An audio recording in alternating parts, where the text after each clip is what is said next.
নমস্কার বন্ধুরা, psychology of finance 2.0 চ্যানেলে তোমাদের আরো একবার স্বাগত। আমার চ্যানেলের সঙ্গে জুড়ে থাকার জন্য তোমাদের অসংখ্য অসংখ্য ধন্যবাদ। আজকে তোমাদের সঙ্গে স্টক মার্কেটের পাশাপাশি অতি একটি গুরুত্বপূর্ণ বিষয় নিয়ে আলোচনা করব এই ভিডিওর মধ্যে দিয়ে। এই ভিডিওটি প্রত্যেকটা দর্শকের জন্য অতি গুরুত্বপূর্ণ হতে চলেছে। যারা ফাইন্যান্সিয়াল প্ল্যানিং নিয়ে ভাবনা চিন্তা করে তাদের জন্য ভিডিওটি আজকে।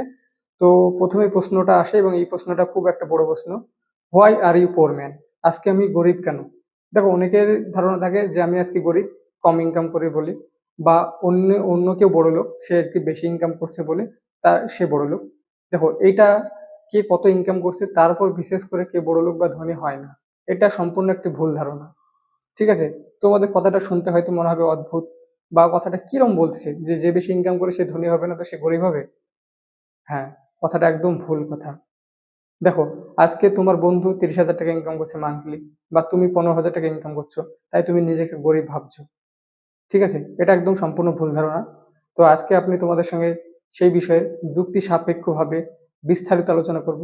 তুমি আজকে গরিব কেন, বা সে তোমার বন্ধু আজকে তোমার থেকে এগিয়ে কেন, অর্থনৈতিক দিক থেকে, ফাইন্যান্সিয়াল দিক থেকে কি কারণে তারা বেশি এগিয়ে।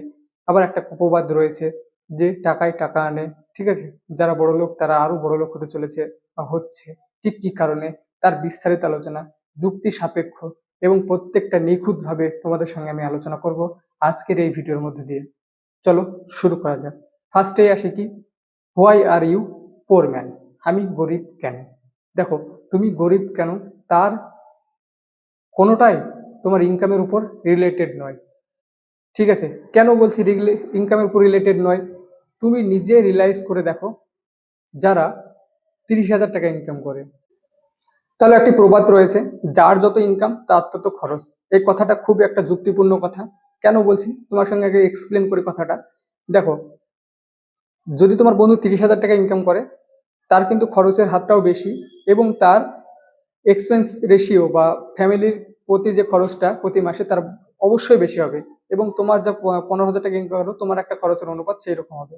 হ্যাঁ, তুমি এটা ডিফারেন্স করে বলতে পারো যে ওর লাইফস্টাইলটা তোমার থেকে একটু হায়ারলি হতে পারে, কিন্তু এখান দিয়ে এই যে 15 আর 30,000 টাকা স্যালারির মধ্যে দিয়ে তুমি ধনী গরিব বা ওর ফাইন্যান্সিয়াল কন্ডিশন ভালো, এটা বিচার করতে পারো না। ঠিক আছে? কারণ বিচার করতে পারো না, কারণ কি? বিচার তখনই করতে পারবে ও 30,000 টাকা স্যালারি ইনকাম করে প্রতি মাসে কত টাকা খরচ করছে, কোথায় খরচ করছে, কোন সেগমেন্টে খরচ করছে, এবং সবকিছু খরচের পর ঠিক কত টাকা ইনভেস্ট করছে, এবং তুমি সব খরচ বাদ দিয়ে কত টাকা ইনভেস্ট করছে। এই জায়গাটাই তোমার হচ্ছে ধনী গরিবের কন্ডিশন আসে। ঠিক আছে? যদি 30,000 টাকা স্যালারি পায় এবং সে শুধু 30,000 টাকা স্যালারির মধ্যে যদি ও 15-25,000 টাকা এক্সপেন্স করে ফেলে, তাহলে ওর হাতে থাকছে কত? মাত্র 5,000 টাকা। তাহলে ওই 5,000 টাকা ও সেভিংস করে। আর যদি তোমার 15,000 টাকা স্যালারি হয়, আর তুমি যদি 15,000 টাকা স্যালারির মধ্যে যদি তুমি 10,000 টাকা এক্সপেন্স করো এবং 5,000 টাকা স্যালারি, সেই 5,000 টাকা তুমি সেভিংস করো, তাহলে কি হলো? দুজনের রেশিও সমান হলো। মানে এক কথায় বলতে চাইছি যে মাস শেষে তুমি যে স্যালারিটা পাচ্ছ তার কত অংশ তুমি সেভিংস করতে পারছো, সেই মেন্টালিটির ওপর ধনী গরিব নির্ভর করে, বা তোমার ফাইন্যান্সিয়াল কন্ডিশন কেমন হবে, বা আগামী দিনে ফাইন্যান্সিয়াল কন্ডিশনে তুমি কত কেমন জায়গায় পৌঁছাবে, বা ফাইন্যান্সিয়াল ফ্রিডম তুমি পাবে কিনা। ঠিক আছে? তাহলে এই ধনী গরিবের কনসেপ্টটা সম্পূর্ণ লাইফস্টাইলের উপর নির্ভর করে। তাহলে তোমরা বুঝতে পারলে যে ফাইন্যান্সিয়াল কন্ডিশন সঠিক এবং ভালো হওয়ার জন্য কে কত স্যালারি পাচ্ছে তার উপর ডিপেন্ড করে না। তোমার এবং তোমার বন্ধু বা তোমার সমতুল্য ব্যক্তিদের কার কত, বা কার কেমন মেন্টালিটি, বা কার কেমন চিন্তা ভাবনা, তার উপর তার ফাইন্যান্সিয়াল কন্ডিশন সম্পূর্ণরূপে নির্ভরশীল। সম্পূর্ণরূপে নির্ভরশীল না হলেও 90% তার উপর নির্ভরশীল। 10% তোমার স্যালারির উপর নির্ভরশীল হয়। কারণ কি? তুমি স্যালারি যতই পাও, তোমার চিন্তা ভাবনা এবং তোমার মাইন্ডসেট যদি সঠিক না হয়, তুমি ফাইন্যান্সিয়াল ফ্রিডম পাবে না, কোনো দিনের জন্য নয়।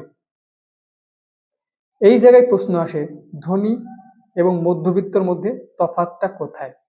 দেখো, ধনী ব্যক্তি এবং মধ্যবিত্তর ব্যক্তি মানুষদের মধ্যে মেন্টালিটির একটা বড় ফারাক রয়েছে। কি এরকম ফারাক রয়েছে? দেখো, ধনী ব্যক্তিরা অনেক টাকা অর্জন করতে পারে বা বেশি ইনকাম করে। ঠিক আছে? বেশি ইনকাম করে এই না যে তারা কৃষকের মতো মেহনত করে। দেখো, আজকে একটা কথা কিন্তু অনেক ভুল, যে যত মেহনত করে সে তত ইনকাম করে, সেটা কথাটা সম্পূর্ণ ভুল। তাহলে আজকে কৃষক বা শ্রমজীবী মানুষরা সবচেয়ে বেশি ইনকাম করতে পারতো, কারণ তাদের মতো কঠোর পরিশ্রম কেউ করে না। ঠিক আছে, তাহলে কৃষক বা শ্রমজীবী মানুষগুলো সবচেয়ে বেশি ধনী হতো। তাহলে আজকে তো তারা ধনী নয় কেন? ধনী ব্যক্তি হতে গেলে বা আমির কেউ হতে গেলে তার মেন্টালিটি স্ট্রং হতে হবে। মেন্টালিটি পাওয়ার যত ভালো, ভালো চিন্তা ভাবনা যার যত ভালো, ফাইন্যান্সিয়াল দিক দিয়ে যত ভালো চিন্তা ভাবনা, বা ফাইন্যান্সিয়াল নিয়ে যদি গুরুত্বপূর্ণ ভূমিকা পালন করে বা ফাইন্যান্সিয়াল ব্যাপারটাকে গুরুত্ব দেয়, সেই সব মানুষদের জন্য আজকের এই ধনী ব্যক্তি হওয়ার সুপথ রয়েছে। ঠিক আছে, আজকে যারা ভিডিওটি দেখছো অনেকেরই এখানে বোরিং লাগবে, কারণ এটা খুব এন্টারটেনমেন্ট নয়, বা এটা মজাদার ভিডিও নয়। ঠিক আছে, ঠিক স্কিপ করে চলে যাবে। ঠিক এই কারণে বা এই মধ্যবিত্তর এই ছোট ছোট ধারণা বা এই ছোট ছোট ইতিবাচক চিন্তা ভাবনার জন্য আজকে তারা পিছিয়ে ধনী ব্যক্তির জন্য। কারণ কি বলি, ধনী ব্যক্তিরা যখন কিছু বেশি কিছু অর্জন করে বা বা তারা যে স্যালারিটা পায়, যে টাকাটা পায়, তাদের যে এক্সপেন্স খরচের পর যে টাকাটা বাঁচে, এবং তারা সেই টাকাটাকে এমন একটা জায়গায় ইনভেস্ট করে বা এমন একটা বিষয়ে খরচ করে যেটা তার টাকাটাকে আরো দ্বিগুণ বাড়িয়ে দেয়। কিন্তু মধ্যবিত্তর ক্ষেত্রে কি হয়? মধ্যবিত্ত মানুষের স্যালারি পাওয়ার আগে তার চিন্তা ভাবনা হয় আমি এমন একটা জিনিস নেব, সেটা কি হয়ে দাঁড়ায়, সেটা লাইফস্টাইলের সঙ্গে বিলং করে, এবং সেটা তার আরো এক্সপেন্স রেশিওটা পরের মাস থেকে বাড়িয়ে দেয়। ধরো একটা উদাহরণ দিয়ে বলি, একজন পোর মানুষ বা একজন মধ্যবিত্ত ব্যক্তি সামনে মাসে 15,000 টাকা স্যালারি পাবে। সে চিন্তা ভাবনা করে রেখেছে বা সে চিন্তা ভাবনা করবে কি, এমন একটা জিনিস নিব, যেমন ফ্রিজ বলো, টিভি বলো, এলইডি টিভি, ফ্রিজ, বা এসি, বাড়িতে এসি বসাবে। ঠিক আছে, তো এই যে এসি বা টিভি যখন সে নিয়ে আসলো, তখন সে কি হয়, ধরো তুমি 10,000 টাকা হোক, 50,000 টাকা খরচ করলে তুমি এই নিজের শখ পূরণের জন্য। ঠিক আছে, মধ্যবিত্তরা শখ পূরণের জন্য অনেক কিছু করতে পারে। ঠিক আছে, আমি বলছি না শখ পূরণ করতে, আমি তোমাদের সাথে কনসেপ্টটা বলছি, ধনী গরিবের মধ্যে কনসেপ্টটা বা মাইন্ডসেটটা কোথায়। এবার মধ্যবিত্তের ব্যক্তিটা কি হলো, 10,000 টাকা একটা টিভি নিয়ে আসলো, এবং তার পেছনে ইলেকট্রিক বিল প্রতি মাসে, এবং তার সঙ্গে কেবিল বিল। এই কেবিল বিল এবং ইলেকট্রিক বিল দিয়ে কত হয়, 500 টাকা মিনিমাম ধরো। তাহলে বছর শেষে কত হয়, 6,000 টাকা এক্সট্রা।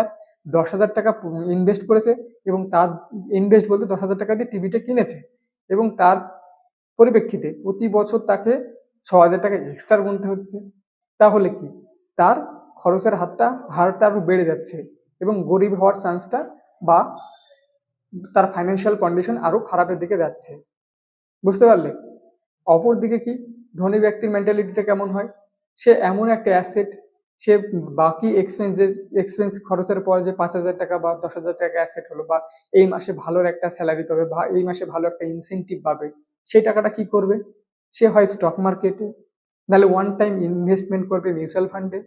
ঠিক আছে, সেটা কি হয়, পরের বছর হোক, বছর শেষে হোক, সে 12% রিটার্ন করে। ঠিক আছে, 12% রিটার্ন সহকারে সে 5,000 টাকা রিটার্ন পাবে বছর শেষে। তাহলে একজন পোর ব্যক্তি বছর শেষে তার 10,000 টাকা দিয়ে একটা টিভি কিনে তার পেছনে 6,000 টাকা খরচ করছে, আর একটা ধনী ব্যক্তি সেই 10,000 টাকা ইনভেস্ট করে বছর শেষে সেটা থেকে আবার মোটামুটি 6,000 থেকে 5,000 টাকা লাভ হচ্ছে। সেটা 10,000 হতে পারে, বেশি হতে হবে ম্যাক্সিমাম। এক কথা হচ্ছে সে ইনভেস্ট করে সেই টাকাটা লাভ করছে। এখান থেকে দুটো বিষয় শেখা যায়। এখান থেকে তোমাদের একটা গুরুত্বপূর্ণ বিষয় আলোচনা করব। এই দুটো বিষয় হচ্ছে অ্যাসেট এবং লায়াবিলিটি। তাহলে মধ্যবিত্ত মানুষ যেটা তুমি কিনে আনছো এবং তার পেছনে আরো খরচ করছো, বা সেটাকে চালু রাখতে আরো খরচ করছো, বা প্রতি মাসে তোমার তার জন্য খরচ বেড়ে যাচ্ছে, সেটাকে বলা হয় লায়াবিলিটি। বুঝতে পারলে? আর ধনী ব্যক্তিরা কি করে, যে টাকাটা নিয়ে আসছে বা যে টাকাটা তুমি রাখলে বা সেই টাকাটা দিয়ে তুমি যেখানে ইনভেস্ট করলে, তোমার 100 টাকা হোক, সেটা 50 টাকা হোক বা 10,000 টাকা হোক, সেই টাকাটা বছর শেষে তার থেকে একটু বেশি টাকা তোমার অর্জন হচ্ছে, সেটাকে বলবো আমরা অ্যাসেট। তুমি সোনা কিনে রাখতে পারো, তুমি জমিতে ইনভেস্ট করতে পারো, তুমি স্টক মার্কেটে ইনভেস্ট করতে পারো, তুমি মিউচুয়াল ফান্ডে ইনভেস্ট করতে পারো, সেটা হচ্ছে অ্যাসেট। সুতরাং ধনী ব্যক্তিরা সবসময় তাদের অ্যাসেট বাড়াতে চায় বা সবসময় তারা অ্যাসেট বাড়িয়ে চলে, লাইবিলিটি যত পারে কমিয়ে রাখে। দেখবে তুমি অনেকে শুনবে, বিখ্যাত বিখ্যাত যেসব কোম্পানির মালিকরা রয়েছে, তাদের বাড়ি ঘর কিন্তু অত স্ট্যান্ডার্ড কোয়ালিটি নয়। ঠিক আছে, স্ট্যান্ডার্ড কোয়ালিটি না বলছি, মোটামুটি যতটুকু প্রয়োজন টিপটাপ যেমন যে দরকার তেমন, এই নয় তার থেকে বেশি কিছু করেছে, তার থেকে বেশি কিছু করেছে, ঠিক আছে। কিন্তু একজন পোর ব্যক্তি কি হয়, তার যত টাকা অর্জন করে বা বছর শেষে যত টাকা ইনকাম করে বা যত টাকা বছর শেষে সঞ্চয় করতে পারে, সে তার কি করে, তার স্বপ্ন পূরণ বা তার লায়াবিলিটি খরচের জন্য ফুরিয়ে ফেলে। এই জায়গায় একটা বড় পরিবর্তন, এই পরিবর্তনটা নিয়ে আসতে পারলে তবেই তুমি তোমার বন্ধুর থেকে এগিয়ে যেতে পারবে বা বন্ধুর সমতুল্য হতে পারবে। কারণ বন্ধু যদি গত 5 বছরে অনেকটা এগিয়ে যায়, তোমার হাতে এখনো সুযোগ রয়েছে তোমার বন্ধু সমতুল্য হতে। তোমার বন্ধু কত স্যালারি পায় তার উপর ডিপেন্ড করছে না ভাই, পরিষ্কার কথা।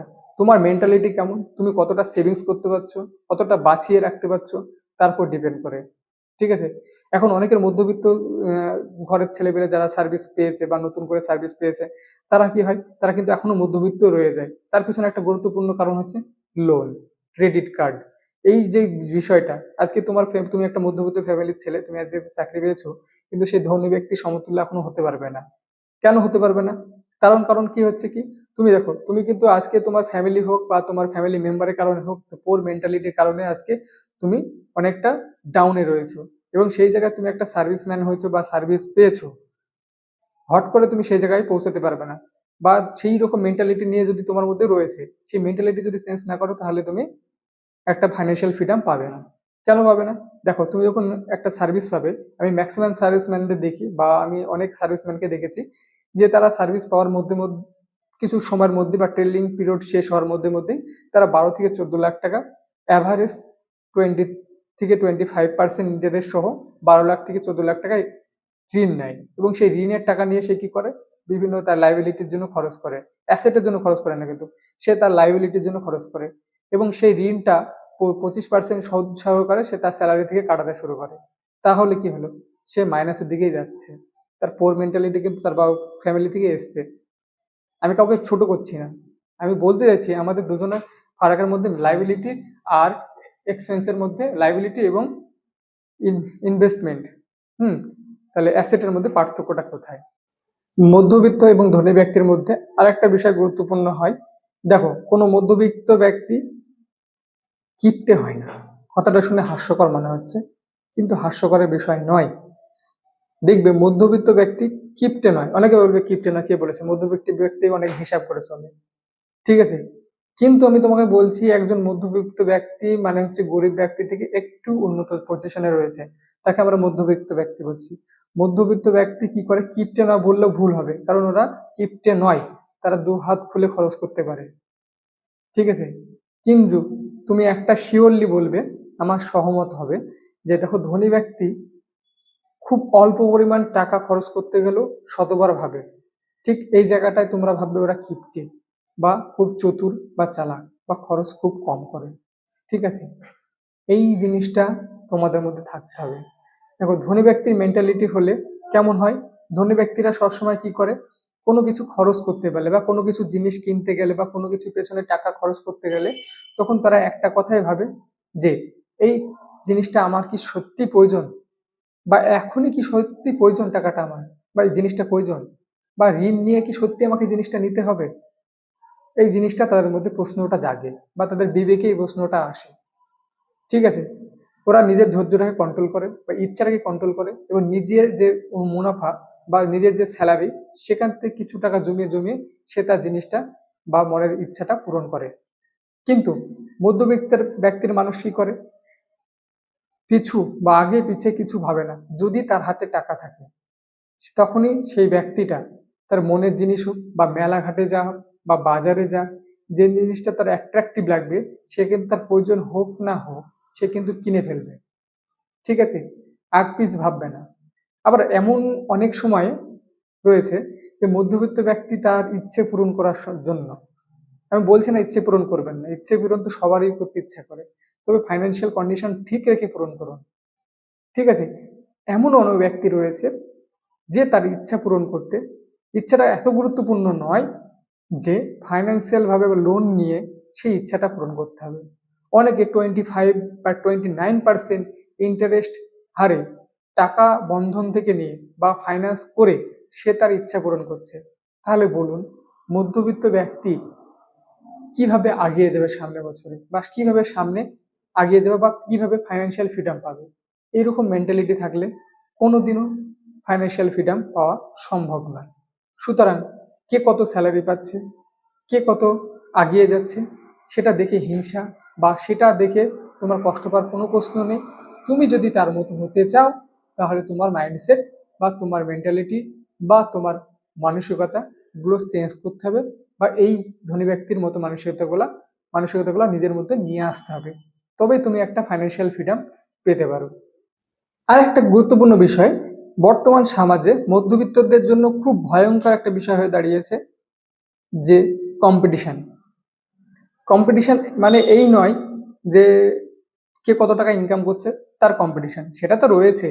তারপরে আর একটা হচ্ছে কম্পিটিশনের পাশাপাশি কি, মানুষকে দেখানো। বর্তমান সমাজ একে অপরকে দেখাতে খুব ভালোবাসে।